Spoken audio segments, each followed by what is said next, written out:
आप लोगों को एक चीज बताता हूं, कुछ लोगों ने ऑलरेडी देख लिया होगा।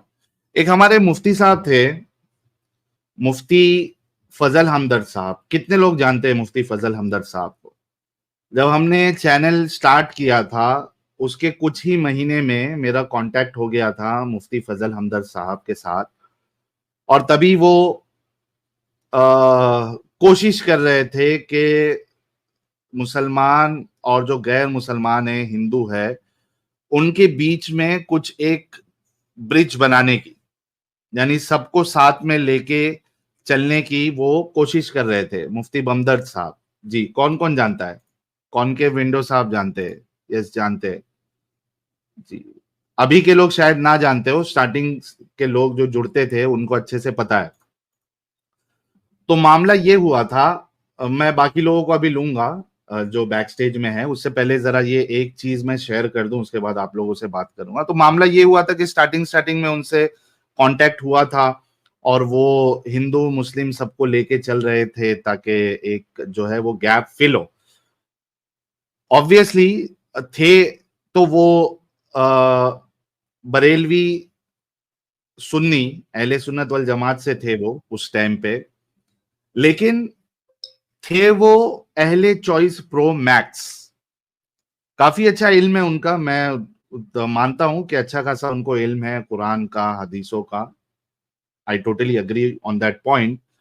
लेकिन वो थे अहले चॉइस प्रो मैक्स, यानी जो चीज उनको समझ में नहीं आती है, जो कि इंसानियत के खिलाफ लगती है, तो वो उस चीज को, चाहे वो सही हदीसी हो, वो उसको कंसिडर ही नहीं करते थे। कुछ हमारी जो कॉन्वर्जेशन थी वो भी मैंने अपने चैनल पे अपलोड किया था, जहां पे उन्होंने एग्री किया था कि वो बुखारी को भी नहीं मानते, और गलत अल्फाज का भी इस्तेमाल किया था इमाम बुखारी के लिए। लेकिन हुआ क्या, फिर उनके साथ जो है बात चली, और मेरी पर्सनल पे भी बात चलती थी। फिर एडम साहब जुड़े हमारे साथ, और एडम साहब का अंदाज तो आप सभी लोगों को मालूम ही है।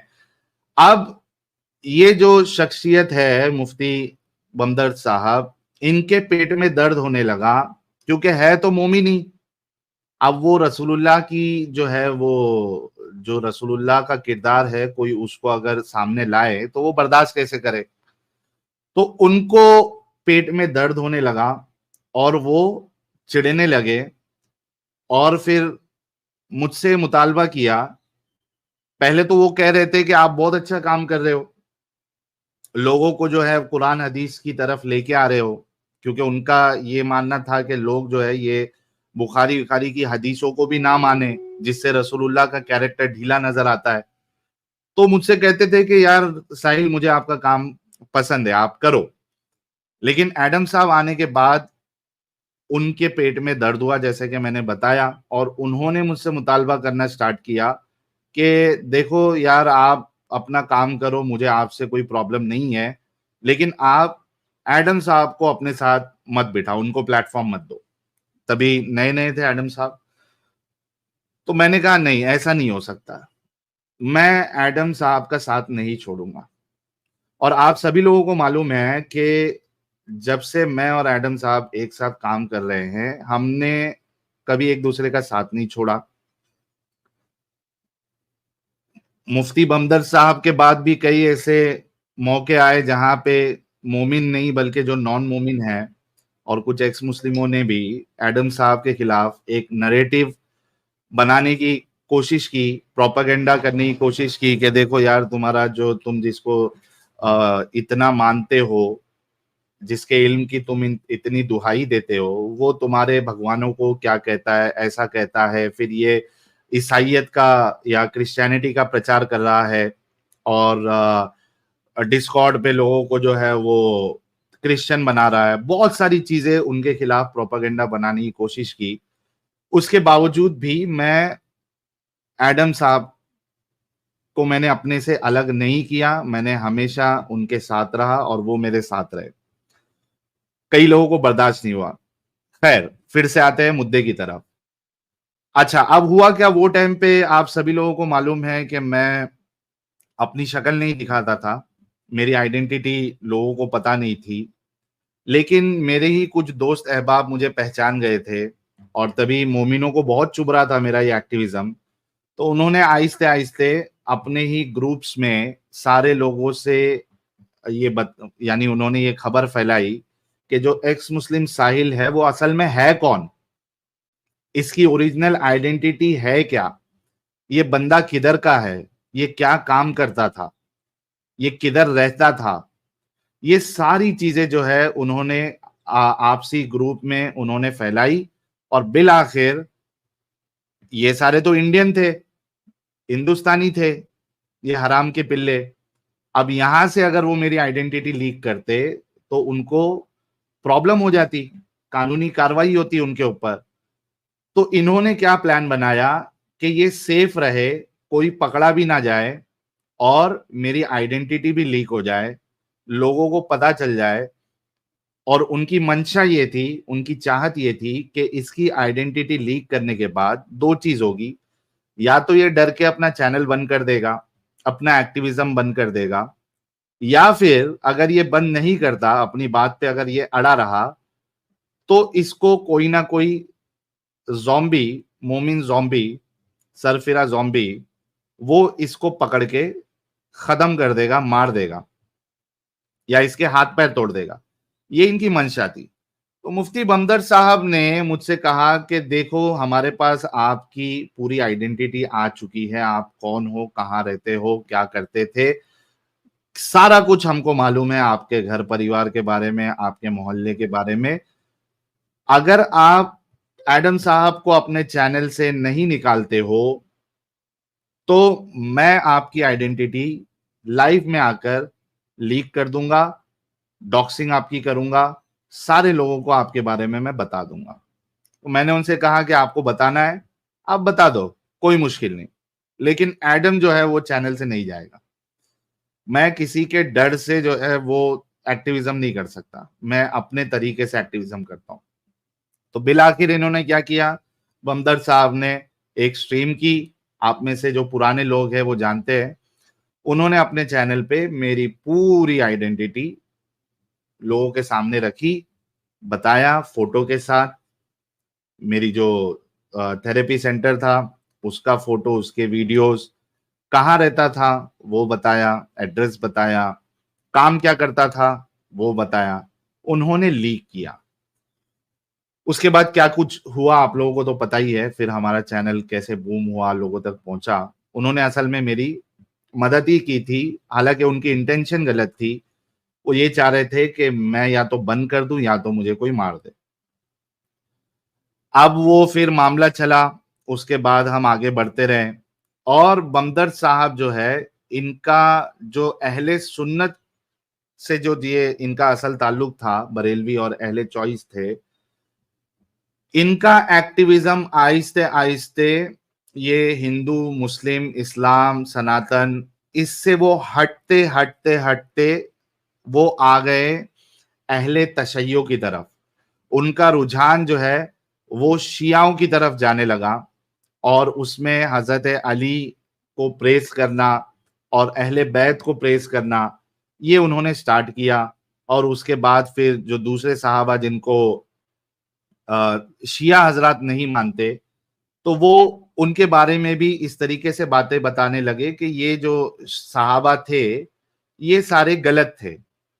तो बड़े ही जोर से उन्होंने इस एक्टिविज्म को अपनाया, और काफी, यानी जितना व्यूज और जितनी शोहरत उनको पहले काम से नहीं मिल रही थी, हिंदू मुस्लिम यूनिटी वाले काम से, उससे ज्यादा शोहरत उनको इस वाले काम से मिली जब वो अहले तशय्युह की तरफ उनका रुझान हुआ, उलमा से भी बात करने लगे। तो बीच में एक बार उनको जो है उनपे कुछ हमला हुआ, हमको लगा टेप पे पट्टी उट्टी लगा के बैठे थे, बैंडेड लगा के, हमको लगा खुद पे ही हमला करवा दिए होंगे आगे बढ़ने के लिए।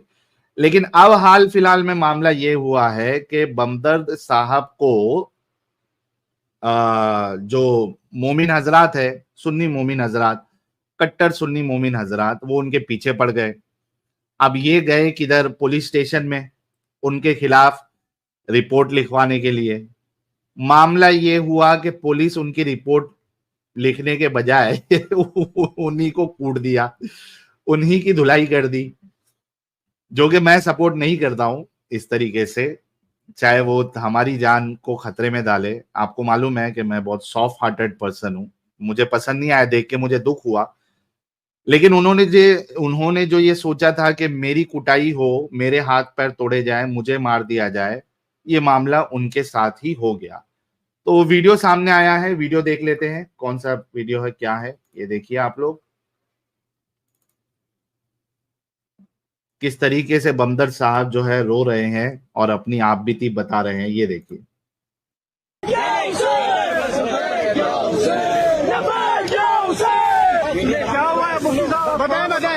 यही है वो मुफ्ती साहब, तशद्दुद का निशाना बना। यही हमारे मुफ्ती फजल बमदर साहब है जो आप सामने देख रहे हैं। ये देखिए क्या कह रहे हैं, और पीछे शिया हजरात उनका साथ दे रहे हैं, लब्बैक या हुसैन, लब्बैक या हुसैन।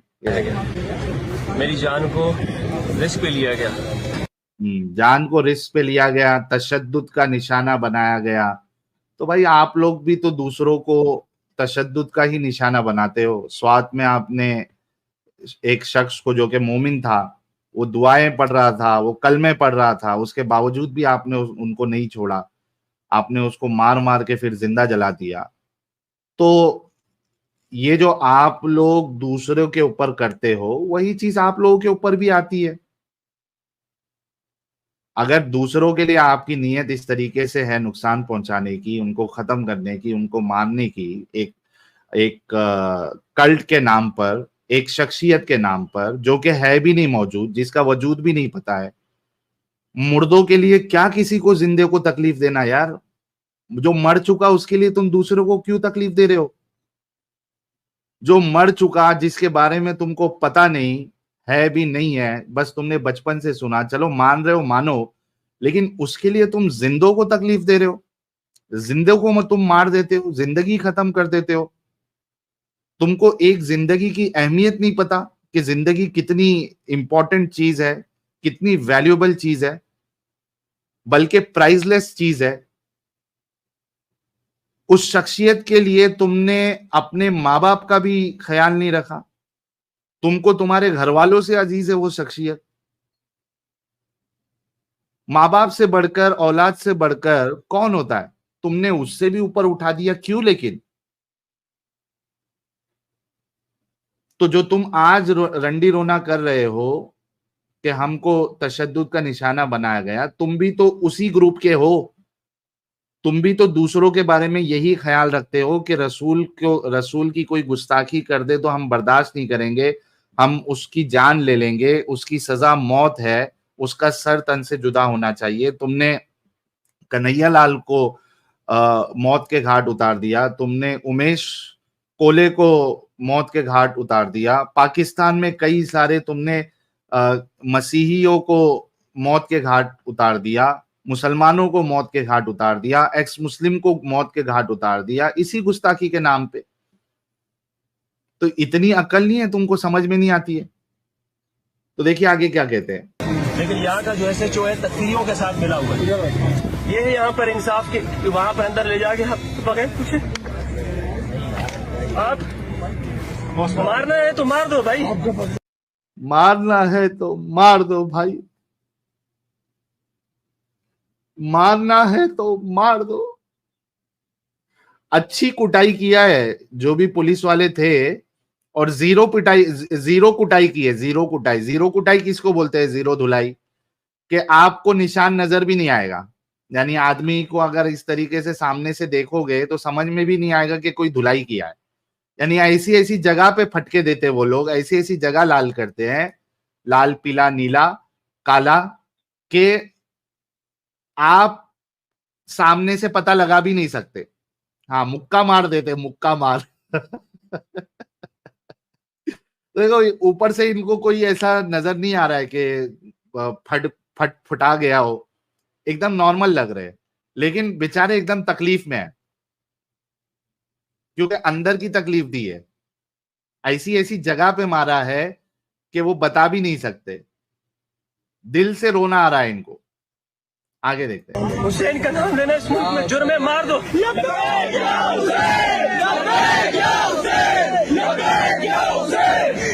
अरे आजू बाजू वाले थोड़ा बोलने तो दो उनको, तुम्हारे नारेबाजी थोड़े बंद करो।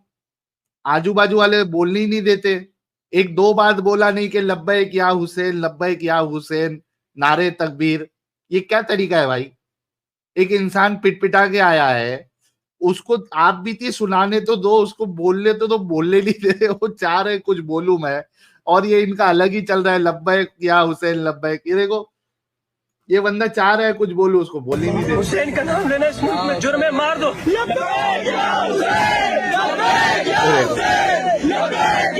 देखो, ये बोलना चाह रहा है, वो बोलने नहीं दे रहे। कमर तोड़ दी है, कमर तोड़ दी है इन्होंने। अभी बता रहे हैं कि देखो क्या क्या हुआ है। मेरी गर्दन तोड़ दी है, मेरी कमर तोड़ दी है। रोना आ रहा है इनको।